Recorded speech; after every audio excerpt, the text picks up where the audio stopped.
చేనేత కార్మికులకు ప్రభుత్వం త్వరలో మరో తీపి కబురు అందించనుంది. జాతీయ చేనేత దినోత్సవాన్ని పురస్కరించుకుని ఆగస్టు 7న నేతన్నకు భరోసా పథకాన్ని అమలు చేయనుంది. దీనికి సంబంధించిన కసరత్తును చేనేత జౌళి శాఖ పూర్తి చేసింది. రాష్ట్ర వ్యాప్తంగా సుమారు 54,000 మంది అర్హులు ఉంటారని ఆ శాఖ అధికారులు అంచనా వేశారు. ఈ పథకం కింద చేనేత కార్మికులకు ఏడాదికి 25,000 చొప్పున అందించనున్నారు. వైసీపీ హయాంలో ఈ పథకం కింద 24,000 ఇచ్చారు.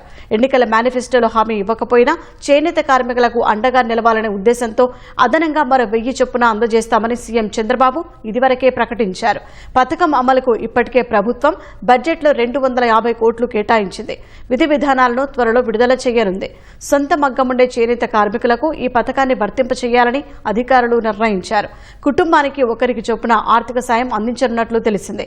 వైసీపీ హయాంలో అనుబంధ రంగాలకు చెందిన వారికి ఆర్థిక సాయం అందించకుండా పక్కన పెట్టారు. విజ్ఞప్తులు రావడంతో చేనేతకు అనుబంధంగా ఉండే రాట్నం వడకడం, రంగులు అద్దడం తదితర రంగాల వారికి కూడా పథకం వర్తింపచేసేందుకు అధికారులు ప్రతిపాదనలు రూపొందించారు. ఈ రంగాలకు సంబంధించి రాష్ట్ర వ్యాప్తంగా 10,000 మంది అర్హులు ఉంటారని అంచనా వేస్తున్నారు. సంబంధిత దస్త్రాన్ని ప్రభుత్వానికి నివేదించారు. దీనిపై సర్కారు నిర్ణయం తీసుకోవాల్సి ఉంది.